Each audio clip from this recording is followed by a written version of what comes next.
Hello my dear student समस्त good afternoon मु Sudhanshu sir तुम मन को स्वागत करुच्ची आमर ये एसएनई पाठशाला को आज क्लास रे तुम क्लास 9 रो 10 पिला माने क्लास 9 रो प्रथम अध्याय आम चतुर्पार्श्व थिबा पदार्थ ता विषय आम आज पढ़ा आउ को डिस्कस करबा ठीक अछि आगो जीवा चलो आम कौन कौन देखा ना पदार्थर भौतिक प्रकृति देखा पदार्थर कणिका मानकर वैशिष्ट्य धर्म देखा पदार्थर अवस्था देखा पदार्थ तार अवस्था परिवर्तन करें कि ताकू देखा आ बाष्पीभवन ताकू आम देखा ठीक अच्छे आगो जीवा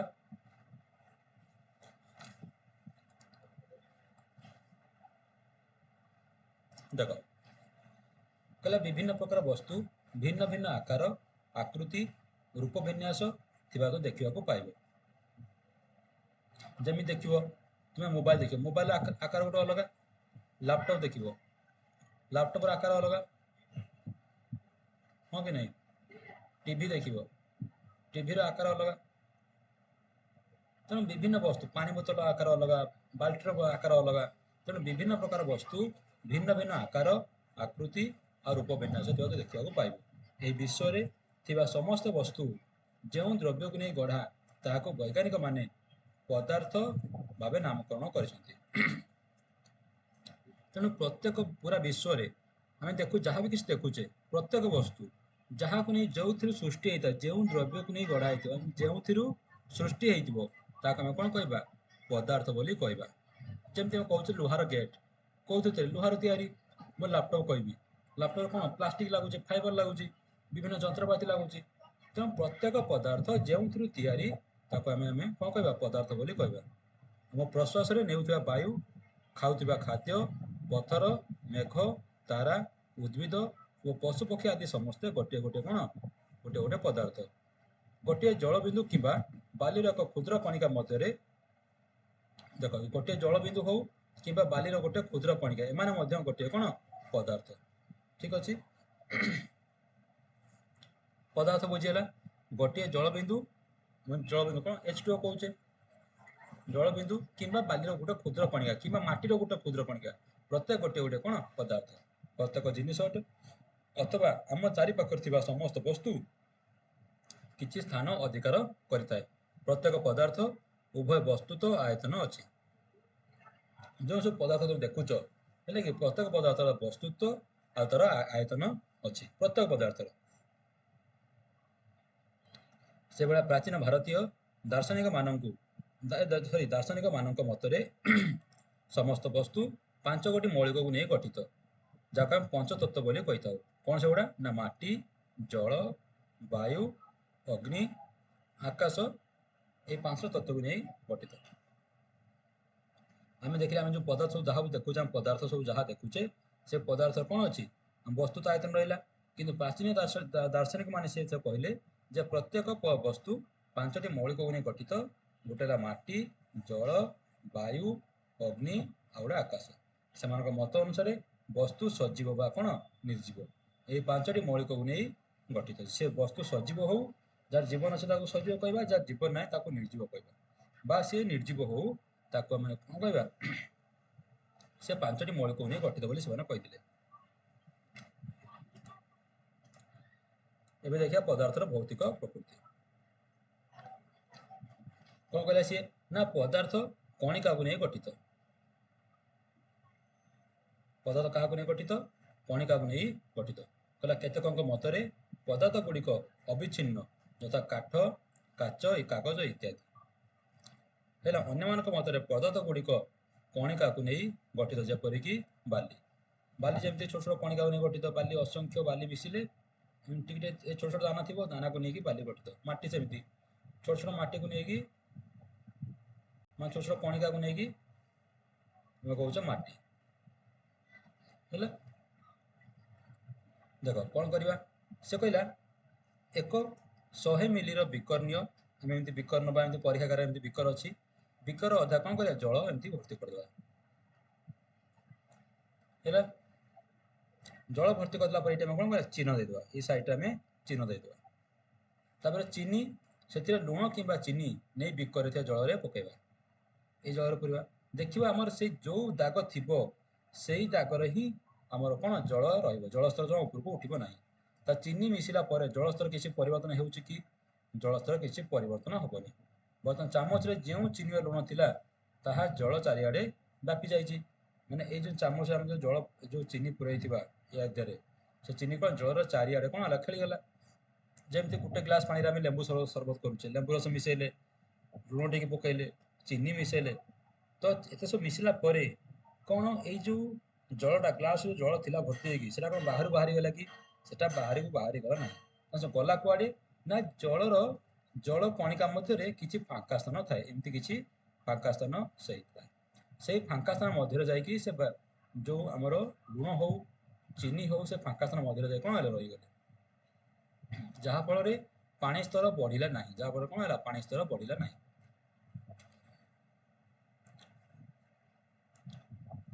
ଧର ଆଉ ଗୋଟେ ପରୀକ୍ଷା କ'ଣ କହୁଛି, କହିଲା 2ରୁ 3ଟି ପଟାସିୟମ ପରମାଙ୍ଗାନେଟ୍ KMnO4ର ସ୍ଫଟିକ ମାନେ ଯେମିତି ଆମର ଲୁଣ ଦାନା ଦେଖୁଛୁ ଏମିତିକା, ସେମିତି ପଟାସିୟମ ପରମାଙ୍ଗାନେଟ୍ର ସେମିତି ଗୋଟେ ସ୍ଫଟିକ ଏମିତି ଦାନା ଦାନା ହେଇକି ଥାଏ। ତାକୁ 2ରୁ 3ଟା ଦାନା ଆମେ ନେଇଯିବା, ନେଇକି କେଉଁଥିରେ ପକାଇବା 100 ମିଲି ମାନେ ଆମର ଜଳରେ ପକାଇଦେବା। ଜଳରେ ପକାଇଲା ପରେ ସେ କ'ଣ ହେଇଯିବ ଏମିତି ପିଙ୍କ କଲର୍ଟା ହେଇଯିବ। ପୁଣି ଏଥିରୁ ଟେଷ୍ଟ ଟ୍ୟୁବ୍ରୁ 10 ml ପାଣି ନେଇକି କେଉଁଥିରୁ ଏଇଥିରୁ ଆଉ ଗୋଟେ ନର୍ମାଲ ବିକରରେ ପାଣିରେ ଢାଳିଦେବା। ଯେତେବେଳେ ସିଏ ପୁଣି ଏଇ ଯେଉଁ ନାଲିଆ ପିଙ୍କ କଲର ହେଇଥିବ ଇଏ ପୁଣି କ'ଣ ୟାକୁ ଟିକେ ଆଉ ଟିକେ ପିଙ୍କ କରିଦେବ, କିନ୍ତୁ ଟିକେ ପତଳା ପାଣିଚିଆ ଯେମିତି କହୁଛେ ପାଣିଚିଆ ହେଇଯାଇଛି, ଟିକେ ପତଳା କଲର ହେଇଯିବ, କଲର ଫେଡ୍ ହେଇଯିବ। ପୁଣି ଏଥିରୁ କିଛି ପାଣି ନେଇକି ନର୍ମାଲ ଏଥିରେ ମିଶାଇଦେବା। ଇଏ ପାଣିର ରଙ୍ଗ ଚେଞ୍ଜ କରିବ କିନ୍ତୁ କମ୍ ଚେଞ୍ଜ କରିବ। ପୁଣି ଏଥିରୁ କିଛି ପାଣି ନେଇକି ଏଥିରେ ମିଶାଇଦେବା, ଇଏ ଆହୁରି କମ୍ ରଙ୍ଗ ଚେଞ୍ଜ କରିବ। ଏମିତି ହେଇ ହେଇ ଲାଷ୍ଟରେ କ'ଣ ହେବ ଏମିତି ଗୋଟେ ଷ୍ଟେଜ୍ ଆସିବ ଯେଉଁଥିରେ ପାଣିର ରଙ୍ଗ ଜମା ଚେଞ୍ଜ ହେବ ନାହିଁ। ତାମାନେ କ'ଣ ପ୍ରତିଥର ଏଇ ଯେଉଁ କଣିକା ସବୁ ଥିଲା କଣିକା ସବୁ କମି କମି ଯାଉଛି ନା ନାହିଁ। ଯେଉଁ ପଟାସିୟମ ପରମାଙ୍ଗାନେଟ୍ର ଯେଉଁ କଣିକା ସବୁ ଥିଲା ସେ ସବୁ ସେମାନେ କ'ଣ ହେଇଥିଲେ ପାଣିରେ ମିଶିଥିଲେ, ସେମାନେ ପ୍ରତିଥର କ'ଣ ହେଲେ ତାଙ୍କର କମିଗଲା, ତାଙ୍କର କଣିକା ଗୁଡ଼ିକ ପ୍ରତିଥର କ'ଣ ହେଉଛି କମି ଯାଉଛି, ଯାହାଫଳରେ ଆସ୍ତେ ଆସ୍ତେ ସେମାନେ କ'ଣ ନର୍ମାଲ ପାଣିରେ ପରିଣତ ହେଇଛନ୍ତି ହେଲା। ତ ଏଇ ପଦ୍ଧତିକୁ 5ରୁ 8 ଥର କରିବା ପରେ ଏହା ଦ୍ୱାରା କ'ଣ ଦ୍ରବଣ ଅଧିକରୁ ଅଧିକ ଲଘୁକରଣ ହେଇଯାଉଛି। ଲଘୁକରଣ ମାନେ ନର୍ମାଲ ହେଇଯାଉଛି। ପାଣିର ଯେଉଁ ସାନ୍ଦ୍ରତା ପାଣିର ଯେଉଁ ନୀଳ ଦେଖାଯାଉଥିଲା ପାଣିର ରଙ୍ଗ ପରିବର୍ତ୍ତନ ହେଇ ନର୍ମାଲ ପାଣି ହେଇଯିବ। ତାମାନେ ପାଣିରେ ଯେଉଁ କଣିକା ସବୁ ଥିଲା କୋଉ କଣିକା ଥିଲା ନା ଏଇ ଯେଉଁ ପଟାସିୟମ ପରମାଙ୍ଗାନେଟ୍ର କଣିକା ଥିଲା KMnO4ର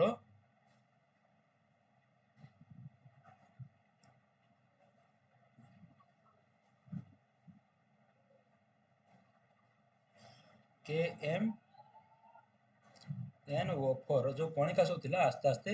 କମି କମି କମି କମି ଯାଉଥିଲା, ତାକୁ ଲଘୁକରଣ ବୋଲି କହିଲେ। ଠିକ ଅଛି, ଦେଖ ଏଇ ପରୀକ୍ଷାରେ ଆମେ କ'ଣ ଜାଣିଲେ, ଏଇ ପରୀକ୍ଷାରେ ଆମେ ଜାଣିଲେ ଯେ ମାତ୍ର ଦେଖ ଅଳ୍ପ କେତୋଟି ପଟାସିୟମ ପରମାଙ୍ଗାନେଟ୍ ସ୍ଫଟିକ ବହୁ ଆୟତନ ବିଶିଷ୍ଟ ଜଳକୁ ରଙ୍ଗୀନ କରିପାରେ। ଏହି ସିଦ୍ଧାନ୍ତରେ ଉପନୀତ ହେଲୁ ଯେ ପଟାସିୟମ ପରମାଙ୍ଗାନେଟ୍ର ମାତ୍ର ଗୋଟିଏ ସ୍ଫଟିକରେ ଅସଂଖ୍ୟ କ୍ଷୁଦ୍ର କଣିକା ମାନ ରହିଛନ୍ତି। ଯେଉଁ ଆମେ କହିଲେ ଯେ ପଟାସିୟମ ପରମାଣୁ ଗୋଟେ ସ୍ଫଟିକ ଏମିତି ଗୋଟେ ଖଣ୍ଡଟେ ଆମେ ନେଲେ ନେଇ ପାଣିରେ ପକେଇଲେ, ସେ କେତେ ପାଣିକୁ ରଙ୍ଗୀନ କରିଦେଲା। ଦେଖ ସେ ରଙ୍ଗ ଚେଞ୍ଜ ହଉ କମ୍ ଦେଖାଯାଉ, କିନ୍ତୁ ଇଏ 100 ml ଇଏ 100 ml 200 300 400 ml 500 ml ପାଣି ପାଖାପାଖି ସେ ତାର ରଙ୍ଗ ପରିବର୍ତ୍ତନ କରିଦେଉଛି। ତାମାନେ এই ଯେଉଁ ବଡ଼ ଖଣ୍ଡ ଭିତରେ ଏଇ ଯେଉଁ ବଡ଼ ଖଣ୍ଡ ଅଛି, ଏଇ ବଡ଼ ଖଣ୍ଡ ଭିତରେ ଅସଂଖ୍ୟ ଛୋଟ ଛୋଟ ଖଣ୍ଡ ଅଛନ୍ତି, ଛୋଟ ଛୋଟ କଣିକା ଅଛନ୍ତି ହେଲା, ଅସଂଖ୍ୟ ଛୋଟ ଛୋଟ କଣିକା ସବୁ ଅଛନ୍ତି। ତେଣୁ ଆମେ ଏହା ପାଇଲୁ ଯେ ପଟାସିୟମ ପରମାଙ୍ଗାନେଟ୍ର ମାତ୍ର ଗୋଟିଏ ସ୍ଫଟିକରେ ଅସଂଖ୍ୟ କ୍ଷୁଦ୍ର କଣିକା ମାନ ରହିଅଛି, ଯାହାକି ବିଭାଜିତ ହୋଇ କ୍ଷୁଦ୍ରରୁ କ୍ଷୁଦ୍ରତର କଣିକାରେ ପରିଣତ ହୋଇଥାଏ। ଏହି ପରୀକ୍ଷାକୁ ପଟାସିୟମ ପରମାଙ୍ଗାନେଟ୍ ବଦଳରେ ଡେଟଲ ନେଇ ମଧ୍ୟ କରିପାରିବା ହେଲା। ଡେଟଲ ଯେଉଁ ଘରମାନଙ୍କରେ ଡେଟଲ ପଡୁଛି, ଡେଟଲକୁ ତୁମେ କ'ଣ କରିବ ନା ପାଣିରେ ପକାଇଦେଲେ ଦେଖିବ ପାଣିର କଲର ଟିକେ ଚେଞ୍ଜ ହେଇଯିବ ହେଲା, ସେଟା କରିପାରିବା। ନହେଲେ ୟା ବଦଳରେ ଆମେ ଉଜାଲା ନେଇପାରିବା, ଘରମାନଙ୍କରେ ଆମର ଯେଉଁ ଅଛି ଉଜାଲା, से पानी पकड़े कौन नील हो ताको नहीं करिया ताको नहीं के मध्य हमें टेस्ट कर परिबा हैला बारंबार लघुकरण कले भी द्रवण रे डेटल उपस्थिति द्रवण गंधर सहज रे बारी हेबो पानी रे गुटे टोपा डेटल पके देबो तो पानी रे गुटे टोपा डेटल पके देले पानी कोन हबो ना पानी रो रंग होय तो कम न होई पारे रंग होय तो दिसी न पारे कि तार बासना रो आसे ताको जो गंधटा आसीबो से गंधटा हमें आनि परिबो हैला पदार्थर कणिका गुड़िक एते क्षुद्र जे ताहा आमे सहज रे कल्पना करि परिबा नै सेमानक क्षुद्रता आम कल्पना बहिर्भूत माने सेमाने एते क्षुद्र जे आमे भाबी परिबानी ठीक अछि तापर कोन देखिया पदार्थर कणिका मानकर धर्म बा वैशिष्ट्य आमे बतन देखिबा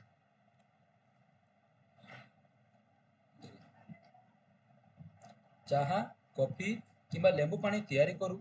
हमें करू छोटा घर मानकर करू चाहा चाहा बनैताओ कॉफी बनैताओ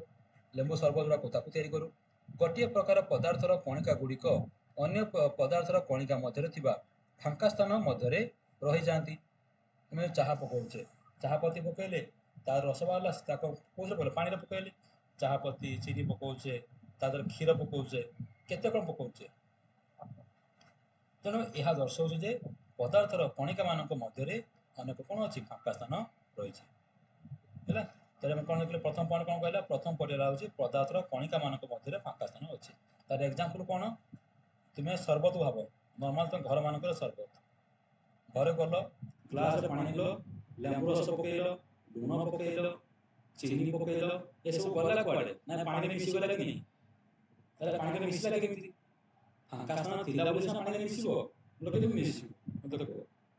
मुगो इटा नै कि चावल पके देबी इटा गोटे इटा खंड नै जेबी बड़ इटा खंड नै जेबी ताको नै कि चावल जो हमर अछि चावल बस्ता ता भीतर पुरै देबी चावल सहित इटा खंड मिसिबो कि मिसिबो नाही कारण एठी चावल भितरे एते फांका स्थान नाही जे इटा को चावल भितर को समान नै जिवो किंतु जल भितरे फांका स्थान अछि जोडा कि अन्य जलीय द्रवण आ चीनी लुण एम जल द्रवणीय तेणु ताकू से कौन कला पानी मिसई देला सी मिसईकी निजर जो फांका स्थान थिला ए फांका स्थान मध्य ताकू से रखिदेला गोटे गोटे रखिदेला हेला द्वितीय कौन कहूँ जे पदार्थर कणिका माने अनवरत गति करती जो पदार्थर कणिका सब होती से सब गति कर तार एग्जांपल कौन ना जे पानी नब पानी नहीं कि से कौन हम गोटे दी ठुपा उजाला पकईदेव कौन पकईदेव उजाला पकईदेव कि समय देखिए से उजाला पानी चारिआडे खेल ठंडा पानी रे कम खेल माने टे बहुत समय नब पानी मिसाई जो गरम पानी नहीं जीवो से पकईदेव सी बहुत शीघ्र चारिआडे मिसीज तो मिसला कहीं जो पांठुपा पड़ा से जो उजाला ठोपा जो पड़ा दी ठोपा जो उजाला पड़ा यदि उजाला ठोपारे कणिका गुड़िक ये जो उजाला ठोपारे कणिका गुड़िक जदि अनवरत एणितेण जो गति न करते ताले एमान जो पानी रे मिसि था कि मिसी न थांते हैला एमिति देख आउ कोन ए जो पोटासियम परमांगनेट कथा कहले पानी थिला दीटा स्फटिक गोटे स्फटिक आम परमांगनेट कौन कले या भितर ग्लास भितर पकईदेले से संगे संग केमती है पिंक कलर हो गला ताने ये जो पोटासियम परमांगनेट जो थिला स्फटिक या जो कणिका गुड़िक जदि गति न करता तो ये तो एमती था ना ये तो एमती था किसी रंग चेंज पानी रंग चेंज होतानी तेणु एम कौन कले पानी गला मात्र संगे संग कौन कले गति कले संगे संग अनवरत चारिटे गति कले जहाँफल कलर कौन है पानी कलर संगे संग चेंज होगा जमी उजाला कथा कहले उजाला पकईला आमर कौन है पानी रंग कि नील होगा केमी नील है ना उजाला कणिका गुड़िक एमती अनवरत चारिआडे गति कले आउ देख आम ठाकुर घर पूजा हो माँ ठाकुर घर कौन कर धूप लगे हाँ ना ना धूप लगो ठाकुर घरे कि बास्ना आम जो टीवी देखुवा कौटी बसी आम बास्ना भल धूप बास्ना धूप हेल्ले आम बास्ना हुए ताने कणिका तो लगे धूप तो लगे ये ठाकुर घरे आम बसचु आम रूम बसीचु आम छात बसु कि अन्य कौटी ठाकुर कौटी दूर जाए बसीचु आम घर पिंडार बसीचु कितु आमको बास्ना होने कणिका कौन है गति कर आम पाक जाए गले ठीक सेमती एमती भाव जे गोटे निआ लगी ना धूपकाठी नहीं श्रेणी घर रख धूपकाठी निआ लगे से तो बास्ना हम कि बास्ना हेनी किंतु से बास्ना केत जो नाक पाक नहीं शुंघब से तुम्हें बास्ना हे किंतु जो निआ लगेदेव दूर ठिया से घर भितर पूरा बास्ना हम ताने जो धूपकाठी जो कणिका सब थे धूआ कणिका गोटे थे से सब कौन गति कले चारिआड़ आउ परीक्षा देख ये सब परीक्षा तो निजे कर घरे है ये बड़ नुह से तुम एक्सपेरिमेंट आनी जस्ट खाली थियोरी पढ़े तुम निजे परीक्षा कर दुईटी क्लास कि बिकर नहीं जलपूर्ण करदे गोटे टोपा नील कि नाली रंगर काली अति धीरे सतर्क सह बिकर कि ग्लास धार में पकाइबा महू ठोपा नहीं पूरापूरी अन्य बिकर ग्लास रे पकाइबा घर गोटे कोण में दुईटी बिकर कि ग्लास को हलचल नक सेमती रखिदेबा काली टोपाटी पकेबार ठीक पर तुम्हें निरीक्षण कर पाइब जे महू तुलन में काली टोपा कौन शीघ्र विस्तार हो काली टोपा हो आम जो उजाला कथा कहले दीटा ग्लास नवा यही ग्लास री धार रे कौ धार यही धार आम कौन करवा गोटे टोपा उजाला पकईदे आउ गोटे ग्लास यही धार रे आम हूँ महू टोपाटे पकईदे देखिए महू टोपा जिते शीघ्र माने पानी मिसापी जी समय नब ताठू कम समय उजाला कण हो पानी मिसी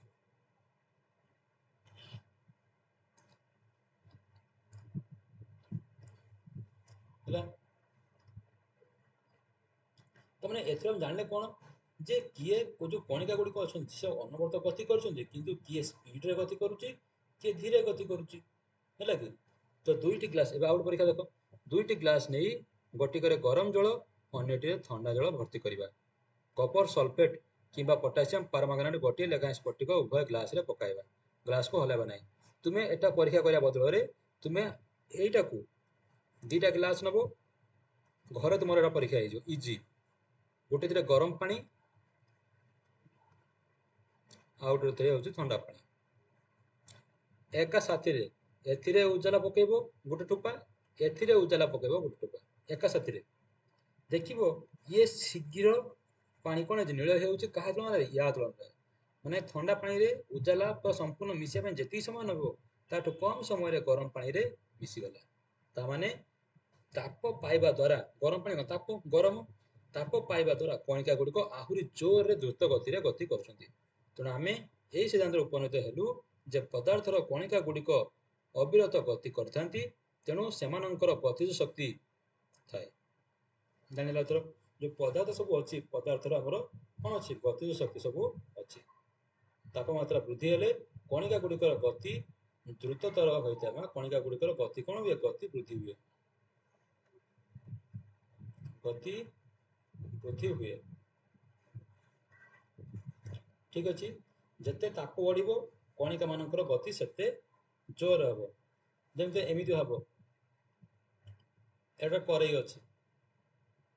कड़े पानी पूरा पाचिक निआ पूरा पाचिक गरम पूरा गरम हो पानी आदि पानी बुंदा पकईदेव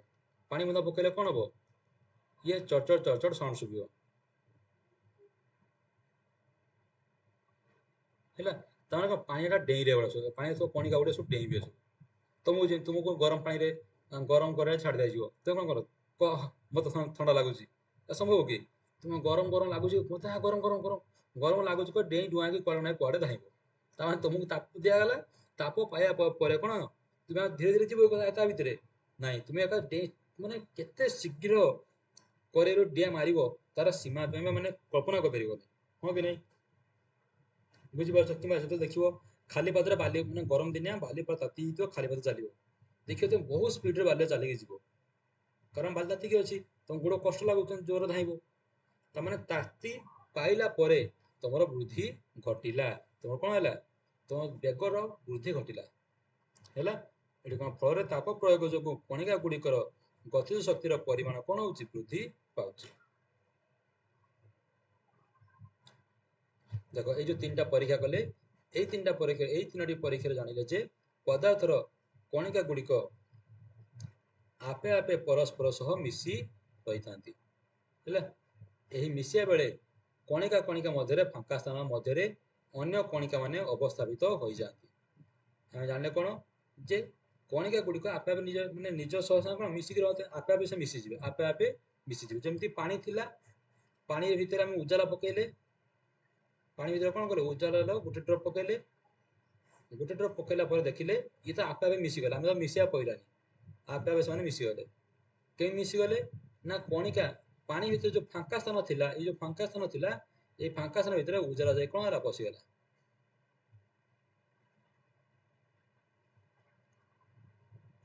है तो दुईटी भिन्न भिन्न पदार्थर कणिका गुड़िक अंत मिश्रण को विसरण प्रक्रिया कह जाए मन रख विसरण क्या कहवा ना दुईटी भिन्न पदार्थ जेन जल आउ कौन उजाला दुईटी भिन्न पदार्थर कणिका गुड़िकर अंत मिश्रण निजे निजे मिसी जाऊँ आम ये क्या माने निजे आम मिसेले ना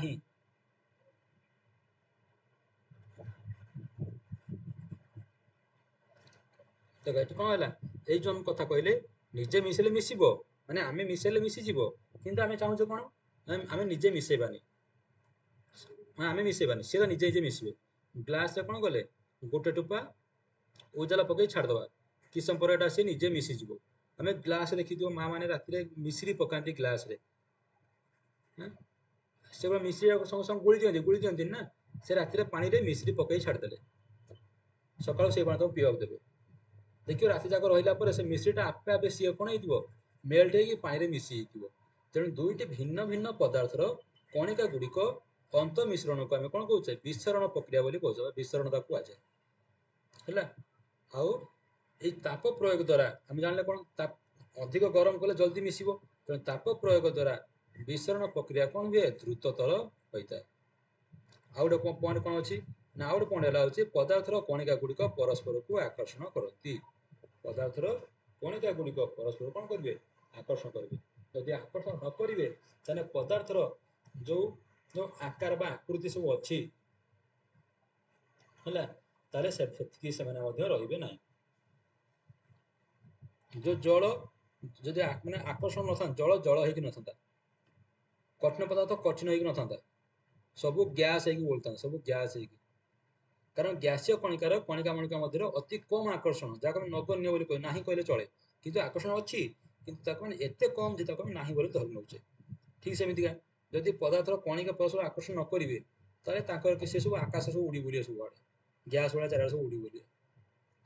देख खोला पड़िया खेल मध्यम यही कमटी संपादन कर श्रेणी समस्त पिला को नहीं चारोटी दल गठन करवा चले देख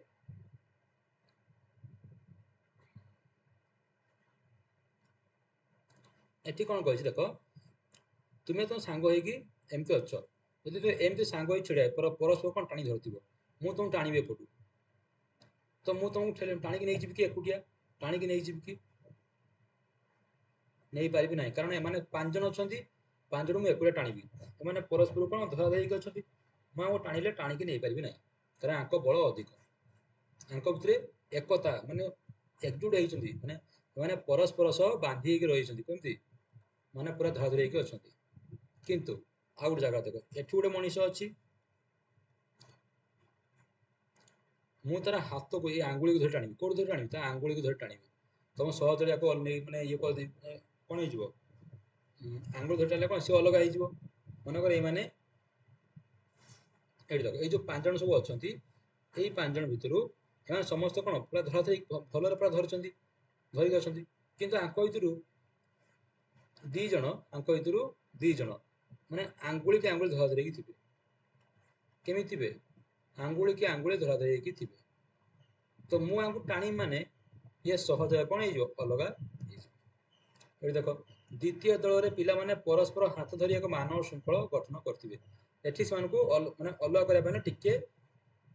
कम बल खर्च हम क्या तुलन आंक तुलन तृतीय दल पिला माने केवल आंगुली टीप साहाय्य परस्पर को स्पर्श कर छिड़ा चतुर्थ दल पिला माने प्रथम तीनोटी दलर पिला चारिपाखे पृथक पृथक भाव घूरी बुलिबे है प्रत्येक दल को भांगी जेते दूर संभव छोट छोट भाग में विभक्त करने चेष्टा करेंगे तेणु ये प्रथम दल जोटा अच्छी यहाँ एम कौन एम हूँ परस्पर पूरा स्ट्रंग धर कमर अंटा को अंटा धरी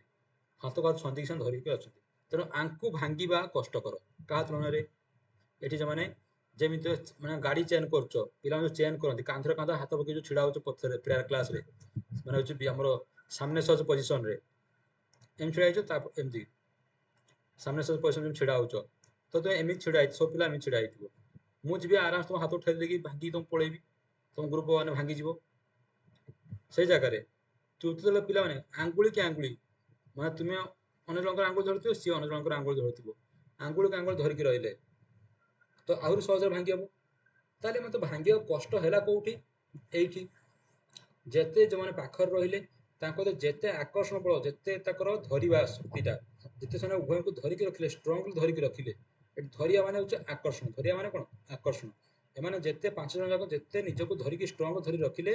ଆମେ ତାଙ୍କୁ ଅଲଗା କରିବା ସେଥିପାଇଁ କଷ୍ଟ ହେଇଗଲା। ତେଣୁ କଣିକା କଣିକା ମଧ୍ୟରେ ଯାହାର ଆକର୍ଷଣ ବଳ ସବୁଠୁ ଅଧିକ, ତାଙ୍କର ନିର୍ଦ୍ଦିଷ୍ଟ ଗୋଟେ ଆକାର ଥାଏ, ଯେମିତି କଠିନ ପଦାର୍ଥ ତାଙ୍କର ନିର୍ଦ୍ଦିଷ୍ଟ ଆକାର ଥାଏ। ଯାହାର ଆକାର ମାନେ ଆକାର, ଜଳ କଥା ପଳେଇ ଆସ, ଜଳରେ କଣିକା କଣିକା ମଧ୍ୟରେ ଆକର୍ଷଣ ବଳ କମ୍, କାହା ତୁଳନାରେ? କଠିନ ତୁଳନାରେ। ତେଣୁ ତାଙ୍କର ନିର୍ଦ୍ଦିଷ୍ଟ ଆକାର ନାହିଁ, ଜଳର କିଛି ନିର୍ଦ୍ଦିଷ୍ଟ ଆକାର ନାହିଁ, ସିଏ ଅନ୍ୟ ବସ୍ତୁର ଆକାର ଅନୁଯାୟୀ ନିଜକୁ ସେ ଆକାର ଦେଇଥାଏ। ହେଇଗଲା।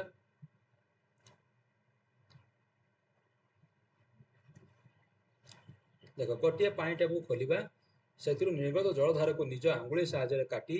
ବିଖଣ୍ଡିତ କରିବାକୁ ଚେଷ୍ଟା କରିବା। ଏହି 3ଟି ପରୀକ୍ଷାରେ ସୂଚାଯାଉଛି କି ପଦାର୍ଥର କଣିକା ମାନଙ୍କ ମଧ୍ୟରେ ଏକ ଆକର୍ଷଣ ବଳ କାର୍ଯ୍ୟ କରୁଛି, ଯାହା କଣିକାକୁ ଏକାଠି କରି ରଖିବାରେ ସାହାଯ୍ୟ କରିଥାଏ। ପଦାର୍ଥର କଣିକା ମାନଙ୍କ ମଧ୍ୟରେ ଏହି ଆକର୍ଷଣ ବଳର ସାମର୍ଥ୍ୟ ଭିନ୍ନ ଭିନ୍ନ ପଦାର୍ଥରେ ଭିନ୍ନ ଭିନ୍ନ ହୋଇଥାଏ। ଠିକ ଅଛି, ଆଜି ପାଇଁ ଏତିକି। ନେକ୍ସଟ କ୍ଲାସ ଆମେ ପଦାର୍ଥର ଅବସ୍ଥା ବିଷୟରେ ପଢିବା। Till then, take care, good night.